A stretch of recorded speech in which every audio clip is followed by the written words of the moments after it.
My name is Evelyn Moore, and I will never forget that Christmas night in Seattle, Washington. The air smelled like pine and roasted cinnamon, the kind of scent that should make you feel at home. But home, for me, had always been complicated. That evening, our family's grand holiday party was being held in my parents' lakefront house on Mercer Island, a house I secretly paid for more than they ever knew. The house looked like something from a lifestyle magazine. Floor-to-ceiling windows glowed warm against the winter sky, a 12-foot Christmas tree sparkled with gold ribbons, and guests clinked glasses of champagne under chandeliers that cost more than my first car. The kind of party that whispered perfect family to anyone who didn't know the truth. I arrived wearing a navy blue velvet dress, holding a tray of small gifts I'd bought for everyone. My sister Clara, the golden child, greeted me first. She looked like she'd stepped out of a fashion ad, red gown, diamond earrings, and that familiar smug smile that always made me feel 10 years younger. Finally, she said. Mom's been asking where the help is. I laughed awkwardly, not realizing what she meant until I stepped inside. My mother, Elaine Moore, was arranging trays of hors d'oeuvres. She turned toward me, her manicured hand pointing to the dining area. "Evelyn," she said sharply, "go help the servers with the drinks. Make sure your uncle gets his whiskey the way he likes it." I blinked. What? She didn't even look at me. "You heard me. The rest of the family is busy greeting guests.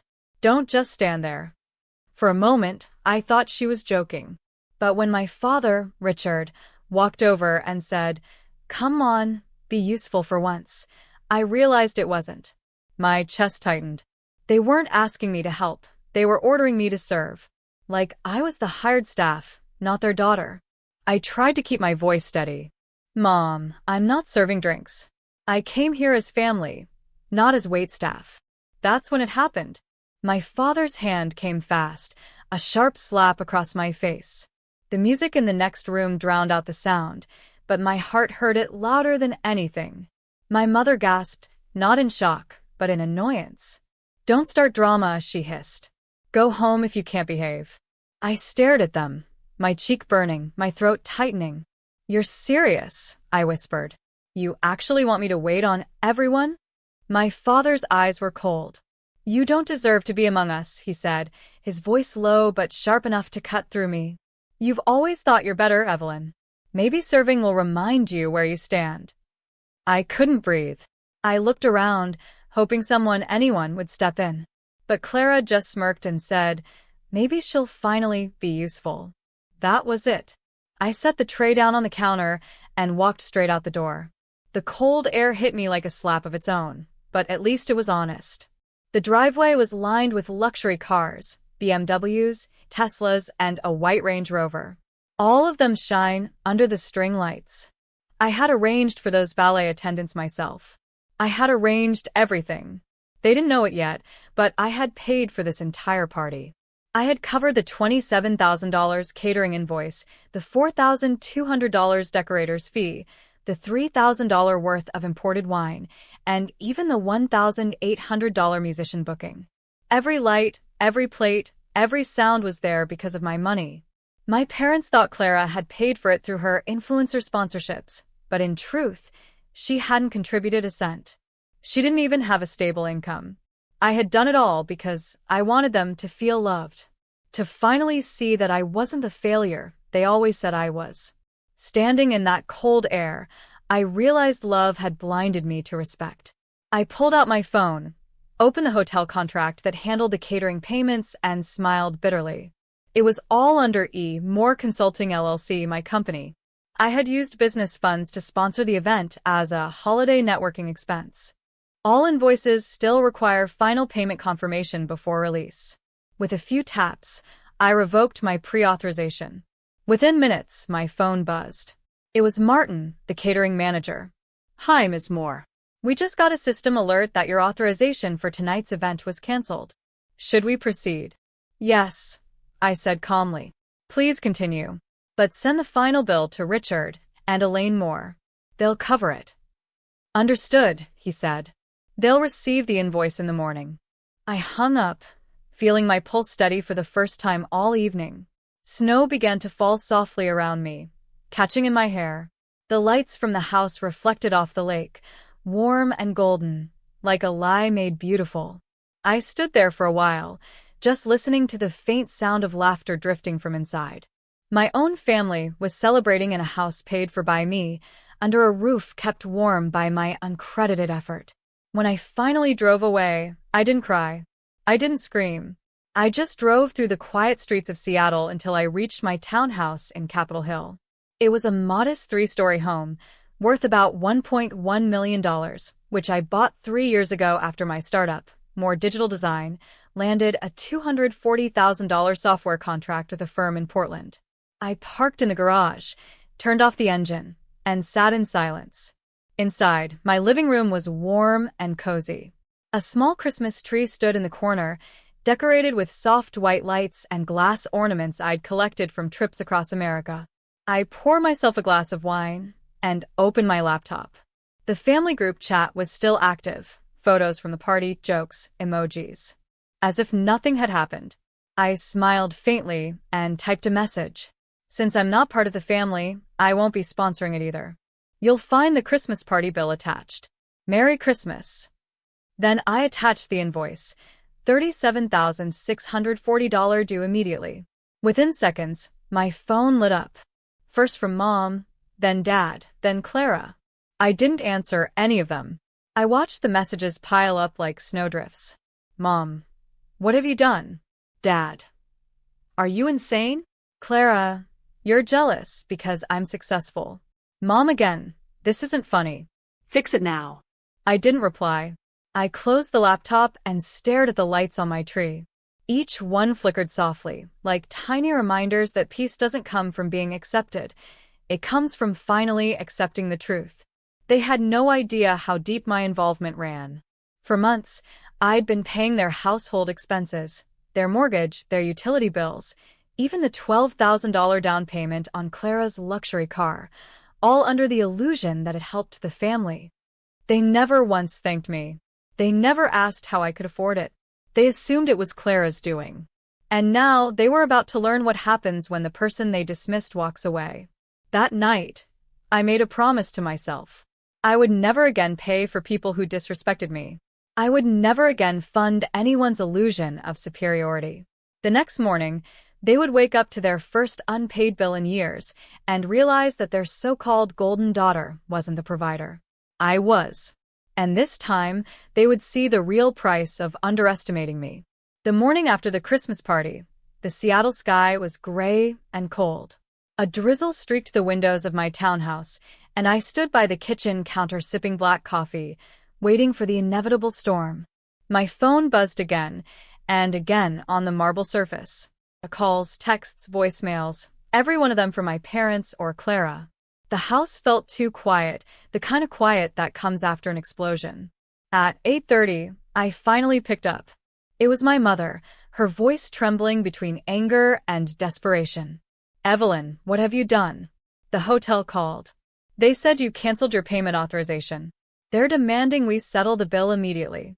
I kept my tone calm. That's correct. Since I'm apparently not part of the family, I thought it made sense for the family to handle its own expenses.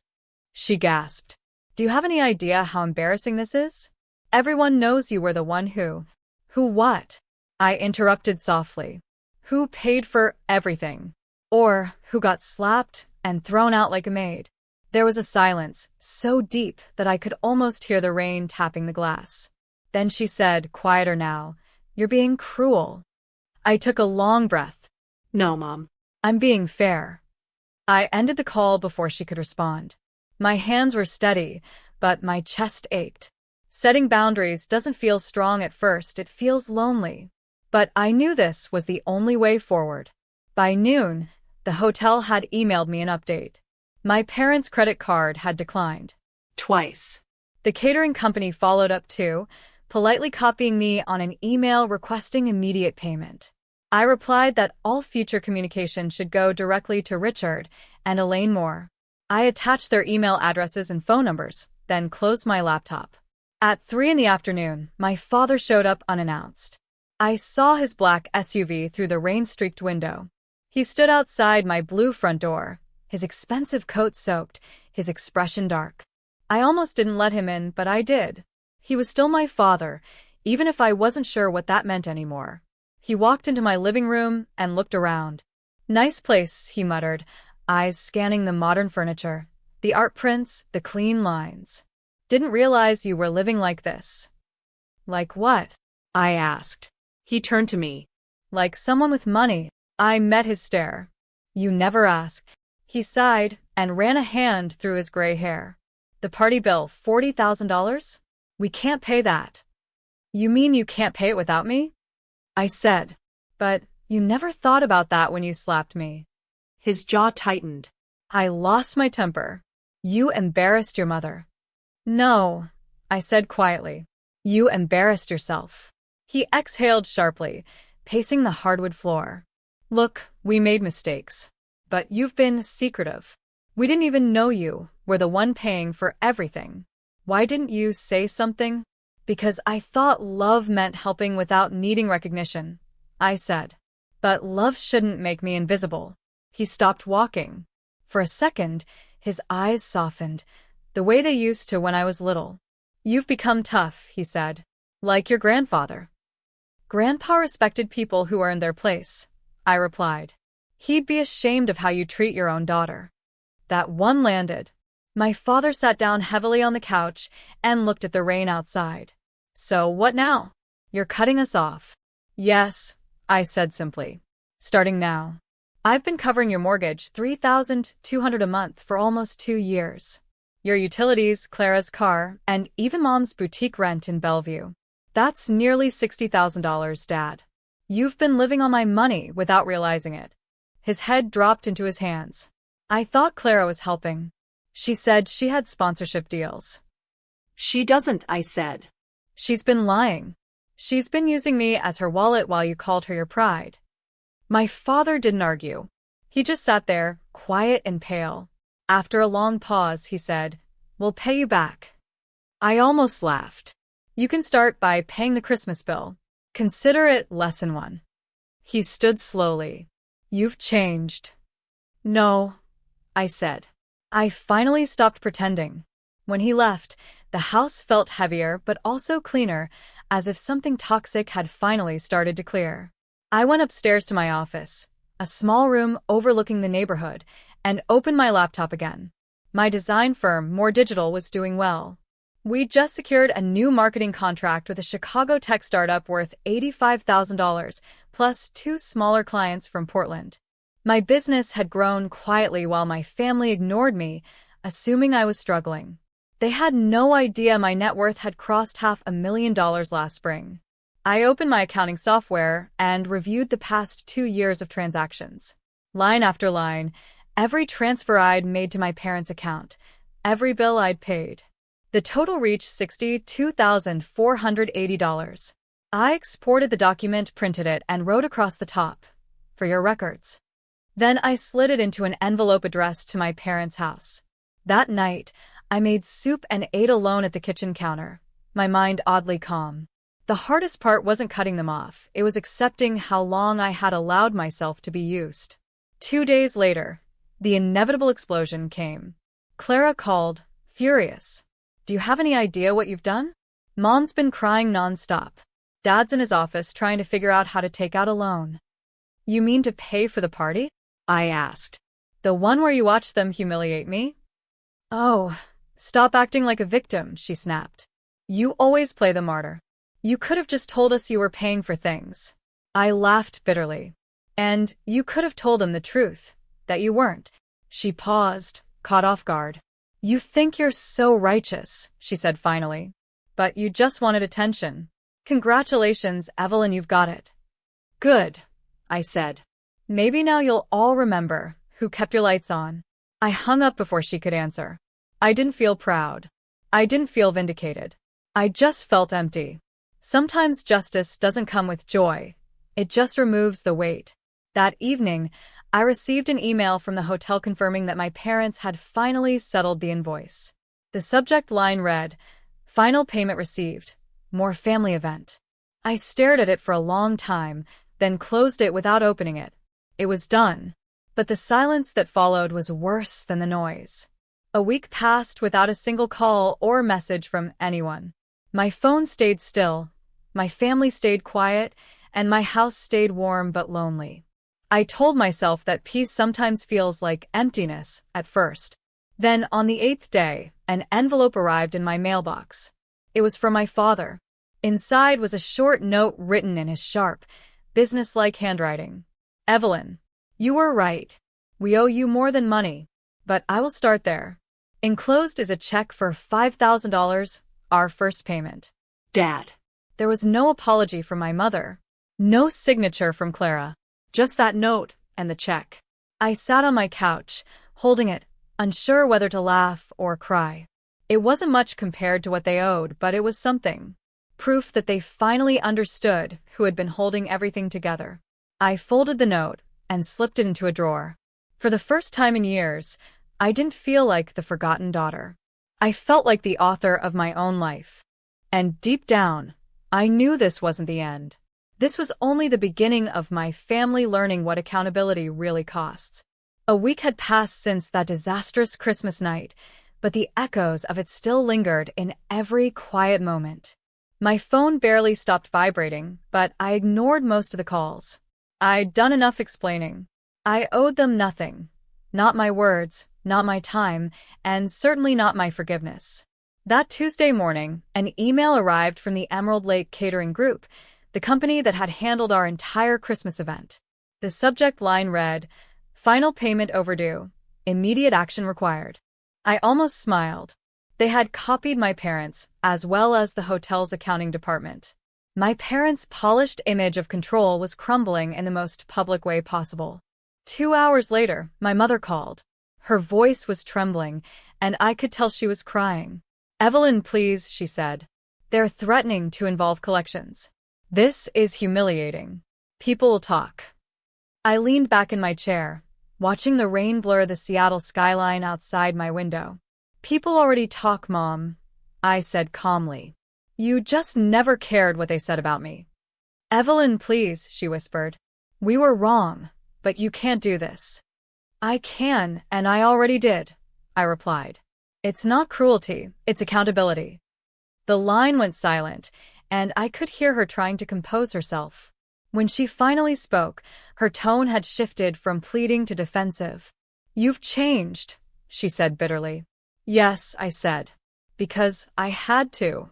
That evening, I received another email, this time from Harborview Florals, demanding payment for the $2,800 arrangement of red and gold roses that had adorned the ballroom tables.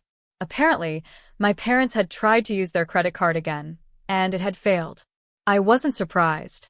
They'd spent years living beyond their means, floating on the illusion that money appeared from nowhere.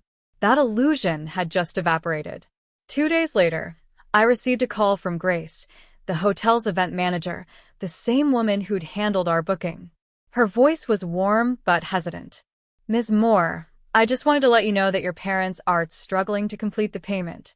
They've already used their savings, about $18,000, and your sister sent $12,000 from New York, but the florist added late fees." "Let them handle it," I said. "It's their event now." Grace paused, then said gently, "I just wanted you to know that I respect what you did. Some lessons are expensive, but necessary." Her kindness almost made me tear up. "Thank you," I said softly. "That means more than you think." When I hung up, the silence in my townhouse felt different, less lonely, more solid. I realized something profound that day. Peace doesn't always feel good at first. Sometimes it feels like loss, even when it's freedom. By the following weekend, the situation had grown worse for my parents. The electric company sent them a warning notice, demanding a deposit due to missed payments. Their mortgage company sent a formal letter threatening late penalties. And Clara's leased luxury car, a $68,000 Mercedes she could barely afford, was suddenly past due. The house of cards was falling exactly as I knew it would. That Sunday, my father called. His voice was quiet and tired. "Can we meet?" he asked. I agreed, but only in public. We met at a small cafe near Pike Place Market, a neutral space where emotions couldn't explode unchecked. When I arrived, he was already there, sitting with a black coffee and an unopened envelope on the table. To my surprise, Clara was with him. She looked exhausted, her usual arrogance replaced with a forced politeness. "Evelyn," my father began. "We've made a mess. We know that. I want to make things right." I folded my hands. "Go on." He took a deep breath. "We believed a story that made us feel safe," he said. "We believed Clara was the successful one because it was easier than facing the truth, that you were the one holding us together. I was ashamed of myself when I saw the bank records." Clara shifted uncomfortably. "Dad." "No," he said, silencing her. "She deserves to hear this." For a moment, I didn't say anything. I just watched him.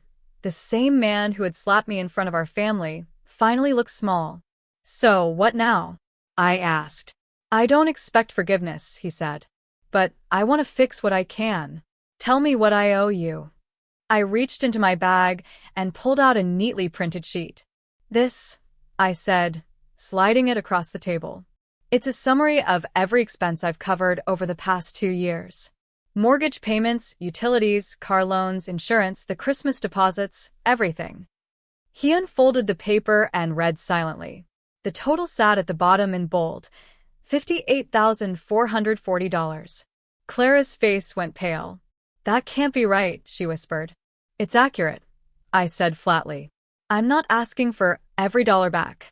Just $30,000, spread over 18 months. That's $1,667 a month.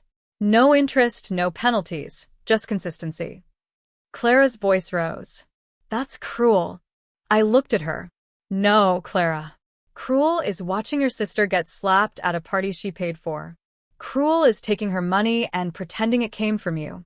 She looked away, shame coloring her cheeks. My father stayed quiet for a long moment, then nodded slowly. "We'll do it. I'll talk to our lawyer about setting up a repayment plan." "You don't need your lawyer," I said. "I already drafted a family note through my attorney, Ruth Collins, in Boston. It's simple and binding. I'll send it over today." He sighed. "You've really thought of everything." "Years of practice," I said. We signed the note later that week in Ruth's office, a cozy space filled with old law books and the faint smell of lemon polish. Ruth, wearing her signature red scarf, poured tea for everyone and read the agreement aloud. When it was done, my father signed. Then I signed. Clara refused to meet my eyes. As we left the office, snow began to fall again, small, delicate flakes swirling through the Boston air. My father looked at me and said, "You really are your grandfather's granddaughter." I didn't smile. He taught me that respect has a price. When I returned to my townhouse that night, I lit a single candle and opened my laptop. I had 2 emails waiting. One from a clean energy client in Chicago, offering a $55,000 rebranding project, and another from my British partner, confirming a £9,000 invoice, roughly $11,400. My business was thriving. The contrast between my stability and their chaos was almost poetic. I poured myself a glass of wine and stared out at the falling snow. I wasn't angry anymore. I wasn't even sad. I was done trying to belong to a family that only valued appearances. From now on, I would be my own foundation. As I sat in that quiet room, I realized that sometimes revenge doesn't come as rage. It comes as peace. The kind of peace that doesn't beg to be understood. The kind that simply exists because you finally chose yourself. And for the first time in years, I slept through the night without a single regret. Winter came again, a year after the night that changed everything. Seattle looked softer beneath its blanket of snow, as if the whole city had agreed to quiet down. From my window, I could see the tall pines outside my townhouse dusted white, and the reflection of my blue door glowing faintly under the porch light. That door had become a symbol, my line between peace and chaos, between who I was and who I refused to be again. By then, the payments had become a routine. The first month after signing the family repayment note, My father sent the full $1,667 on time. The second month, it arrived 3 days late, but it came. By the third month, he sent half with an apology note that sounded like it was written by a man finally waking from a long sleep. I didn't scold him. I simply sent back a receipt marked partial, balance remaining. I didn't need to raise my voice anymore. The numbers did it for me. Clara, surprisingly, was the next to reach out. One Sunday morning, as I was reviewing design drafts for a new client in Portland, a message from her appeared on my screen. I'm tired of pretending, Eve. Being the golden child feels fake. I'm not who they think I am. I didn't reply right away. I let her words sit. Later that night, I wrote back. Then stop playing the role. Get a budget, get a real job, and live within your means. 2 weeks later, she called to tell me she'd moved out of her downtown apartment into a small one-bedroom in Capitol Hill, close to mine. It's small, she said, but it's mine. For the first time in years, I heard something new in her voice, humility. We started meeting once a week for coffee. We talked about work, bills, and even memories from childhood that didn't hurt so much when revisited. It was like learning a new language together, one without envy or competition. My mother, on the other hand, stayed silent for months. Then, one cold March afternoon, she called. Her voice broke before she said hello. I was wrong, she whispered. I don't know who I was that night. I can't stop replaying it. I said nothing for a while. Letting her sit in the silence she'd created felt right. Finally, I said, I was lost once too, Mom. But you can't fix what you won't face. We met the next week at a small cafe on Pine Street, one that smelled like butter and espresso. She looked smaller than I remembered, her hand shaking slightly as she held her cup. For a moment, I almost didn't recognize her. I read the contracts 3 times, she said quietly. The numbers, they woke me up. I didn't know how blind I'd been. I looked at her for a long moment before answering. Forgiveness isn't a door that opens all at once. It's a gate with many latches. I'll open one at a time. She nodded, tears pooling in her eyes. I'll wait, she said. Life settled into a rhythm after that. My business grew faster than I expected. I hired a part-time bookkeeper named Nora, a bright 20-something who loved spreadsheets and left sticky notes on my desk like small affirmations. Your margins look great, one said. You're building something solid. She was right. By summer, I'd signed 2 new clients, one in Chicago for a $60,000 digital rebrand, and another in Portland for a $25,000 marketing campaign. I transferred $40,000 into a high-yield account just because I could. The townhouse blossomed with life. I painted the living room a soft cream, added tulips to the window boxes, and refinanced the mortgage to lower my payment by $210 a month. For the first time in my adult life, I had both financial freedom and emotional clarity. Peace, I learned, wasn't loud. It was the quiet hum of things finally in order. As months passed, small gestures replaced old wounds. My father called every few weeks, not to ask for money, but to talk. We spoke about work, Seattle's unpredictable rain, and even baseball. Each time, he ended the call with the same sentence. I'm proud of you, Evelyn. The first time he said it, I nearly cried. The 10th time, I simply smiled. Clara began rebuilding her career, too. She started working as a marketing assistant at a local real estate agency, earning a modest but honest income. She sent me her first real paycheck photo one evening with a message that said, I finally earned something myself. I texted back, that's how you start. By fall, my parents had repaid more than $15,000 of what they owed. It wasn't about the money anymore. It was about the effort. I could see they were trying, and for once, trying was enough. When Christmas came around again, I decided to host my own quiet dinner at my house. No lavish hotel ballroom, no orchestra, no forced smiles. Just warmth. I invited 6 people who had never made me feel small. Maya, my college roommate. Grace, the hotel manager who had once shown me quiet kindness. Mr. Lowell, my 90-year-old neighbor with endless stories. Nora and her fiancé, and one surprise guest, Clara. I cooked everything myself. The table was dressed in linen I'd bought from a New York market years ago, and the silverware glowed in candlelight. We ate roasted salmon, rosemary potatoes, and Maya's famous pear tart. Grace brought a small bottle of sparkling cider, and Mr. Lowell told stories about snowstorms from the 1950s that made us all laugh. It was the first Christmas in years that didn't end in tension. Just soft music, laughter, and peace. Halfway through dessert, my phone buzzed. It was a message from my parents. A photo popped up of them standing beside a simple Christmas tree, smiling in front of their fireplace.